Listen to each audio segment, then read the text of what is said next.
somebody that you've been a victim of this kind of experience, this kind of circumstances, either in the past or recently.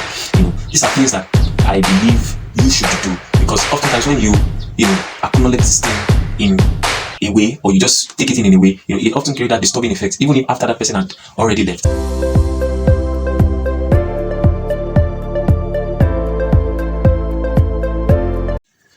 Hello guys, welcome back. So I understand that as a person, you really want to tell people like what they are doing which you don't like, in terms of like either they are doing that thing too much or you feel it's getting too much on your part. So there's this idea around, if you as a person, let's say you are kind of finding your expression in what you do, and somebody comes off at you and starts telling you, hey, you are doing this too much, or let's put it in the perspective now, let's say you talk too much, or you kind of react too much, or you are too much in some sort. I feel people who do that, first of all, they are those people that carry on this burden of insecurities around them and in them, and they don't know how they want to communicate that.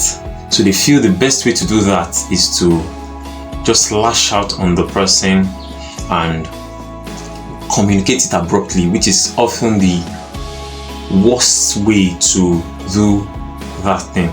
So I feel those people that do that, telling people they do stuff too much, or they act too much in a way, or what they are doing is too much, just more of the too much phenomenon. So I think people who do that, they are often people that they are filled with insecurities, and they are looking for the best option to which they can lash out that insecurity, which is often one of the saddest way, for the lack of a better word, to approach this kind of thing. Because I feel people who do that, they are often making people that are in one way or the other wanting to express themselves. They are making people, they are dissatisfying them or finding expression in whatever they want to do.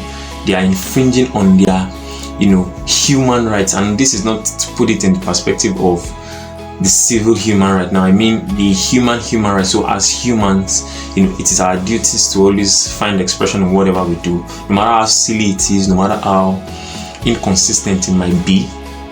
It is easy, like it is mandatory for us to always express ourselves in whatever we do. So the idea of too much, I just find it so disturbing.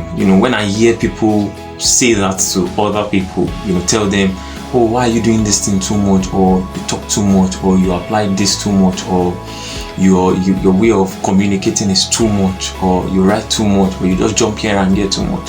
People should be allowed to find expression. I believe people should be allowed to communicate in whatever format, in whatever form they choose to. People should be allowed to express themselves in whatever way, in whatever approach they feel like. People should be allowed to live a little. People should be allowed to, people shouldn't be boxed. People shouldn't be told, oh, you should live like this, I respect you to live like this, don't live any other way, just live like this. It's often a bad way or a bad kind of approach to these things, and I often find it very, very, very, annoying, for the lack of a better word, when people do that to, other people. So if you're somebody that you've been a victim of this kind of experience, this kind of circumstances, either in the past or recently, these are things that I believe you should do, because oftentimes when you acknowledge this thing in a way, or you just take it in a way, it often creates that disturbing effect, even if after that person had already left. You just see that you find yourself thinking and rethinking about it, putting yourself in that mental cycle, while the person that has said this in the first place is probably somewhere enjoying his or herself, just vibing somewhere else, and you are here languishing in self-pity and putting yourself in that emotional distress and whatnot. So these are 4 things I feel like you should do, that when you come across these things, or you just come across somebody that just says something like this to you, you would approach it in a better way, and you would even be confident in yourself, in what you do, that you believe in what you do, and you can't let anybody take away that peace, that form of expression, that level of expression that you're feeling as at that point in time.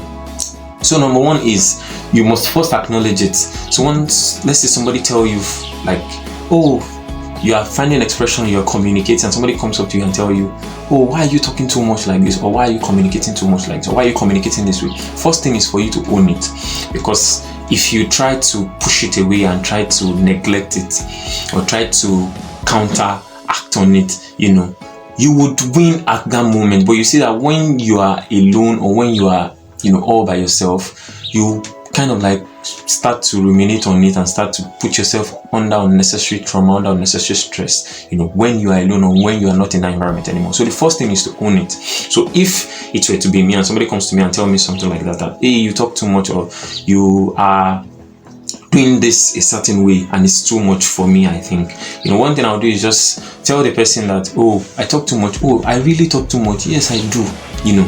You acknowledging that is, you are acknowledging that, yes, this is who I am, this is how I intend to communicate, this is the way I intend to communicate, and I am happy I'm doing it this way. So you must first acknowledge it. Oh, you talk too much. Oh, yes, I do. I talk too much. Yes, I do. First thing is to acknowledge it. Then the second thing to do is to put on their insecurity. So you are poking on their insecurity, but you are not poking it to sort of like evoke negativity in some way. No, you're poking on their insecurities to just sort of like ask some subtle questions. So you're asking it in a form of question format now, because when you do this, you often find out that the reason why they are saying you do this thing too much or you do that thing too much, they don't usually have anything reasonable to say. Like I said earlier, this is stemming from their insecurities which they have as a person, and they don't know how best to communicate it. So they feel doing that would like sort of give them a kind of like elevation. So you poke on their insecurities by asking a form of question. So you'd be like, oh, I talk too much. Oh, yes, I talk too much. But what are the things you saw that made you conclude that, oh, what I'm doing is too much, or that I talk too much? So can you just tell me what are the things you saw, or what are the things you noticed that made you just conclude that I do this too much, or that I talk too much, or that I communicate too much? So oftentimes when you ask this, you see that many a times they don't usually have anything of depth to say. So what they just keep saying is, oh yes, I just feel like it's just getting too much. That's it. That's the basic thing they would say in that circumstance. So I feel once you are poking on their insecurities like that, you poke it in a way that you'll be asking it in a form of question. So what are the things you saw? What are the things you noticed in me? What are the things you you've seen over time, maybe recently or over time, that made you conclude on that statement? So you ask them for their feedback, and you often see that many times, they won't always necessarily give you that thing. Like there's nothing of cogency in what they are always saying many times, And the third thing to do after that is you are going to acknowledge on how that which you're doing that they say is too much, how it makes you feel. So tell them how it makes you feel. So for example, somebody tells me, oh, you talk too much. I've acknowledged it. I've said, oh yes, I do. Yes, I talk too much.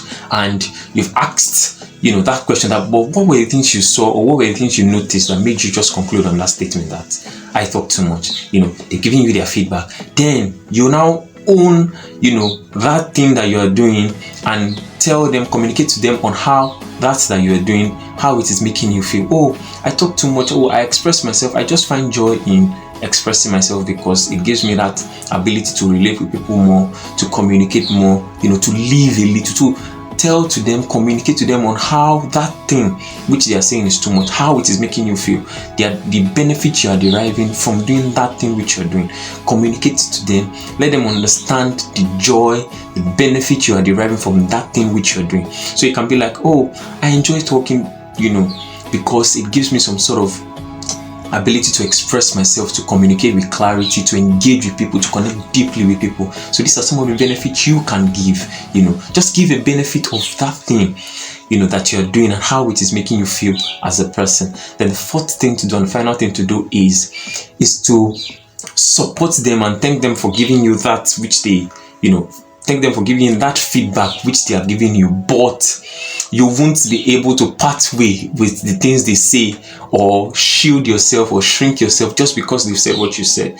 of what they've said. So you won't be able to shrink yourself from doing that which you love to do and which you derive this so and so and so benefit from doing. So my take would be like, oh, I'm so sorry. I thank you for, giving me this feedback and based on how you feel, but I don't think I'll be parting ways with how I express myself, with how I talk, because it gives me this sort of satisfaction. It enables me connect with people more. It enables me live more. It enables me interact more. It enables me find, meaning as to what I am, as to what I do. So you are now telling them that, oh, I've acknowledged what you've said. I'm thanking you for what you've said, but I don't think, I would be able to succumb to what you want me to do as at this point in time. So by doing this, you see that you'll be feeling more confident as you are leaving the conversation, or as you are, leaving that situation as at that time.